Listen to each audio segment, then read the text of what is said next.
విశాఖలోని Endada national highway పక్క మహిళా పోలీస్ స్టేషన్ సమీపంలో పొదల మధ్య సుమారు ఒక గుర్తు తెలియని వ్యక్తిపై కొందరు వ్యక్తులు దాడి చేశారు. వ్యక్తి వయసు సుమారు 40 సంవత్సరాలు ఉంటుందని, కేవలం ప్యాంటు ఒక్కటే ధరించి ఉన్నాడని చూపురులు చెబుతున్నారు.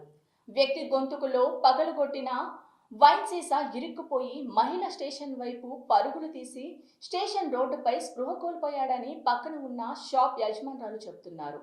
వ్యక్తి ఒంటిపై చేతి మీద పలు గాయాలు కనిపించాయని ప్రత్యక్ష సాక్షులు కథనం. అయితే మార్గంలోనే బాధితుడు గొంతుకులో ఇరుక్కుపోయిన సీసా తీసి పారివేసినట్లు తెలుస్తుంది. కొందరు పాదచారులు ఇది గమనించి బాధితుల్ని దగ్గరలో ఉన్న హాస్పిటల్కు తరలించినట్లు తెలుస్తుంది. పిఎం పాలెం పోలీసులు సంఘటన స్థలంకి చేరుకొని దీనిపై వివరాలు సేకరిస్తున్నారు. బాధితుడు స్థానికుడా కాదా అన్న పూర్తి వివరాలు ఇంకా తెలియవలసి ఉంది. వాళ్ళకి కూడా అక్కడికి మేము తీసుకున్నా లోపల ఉన్నాయి.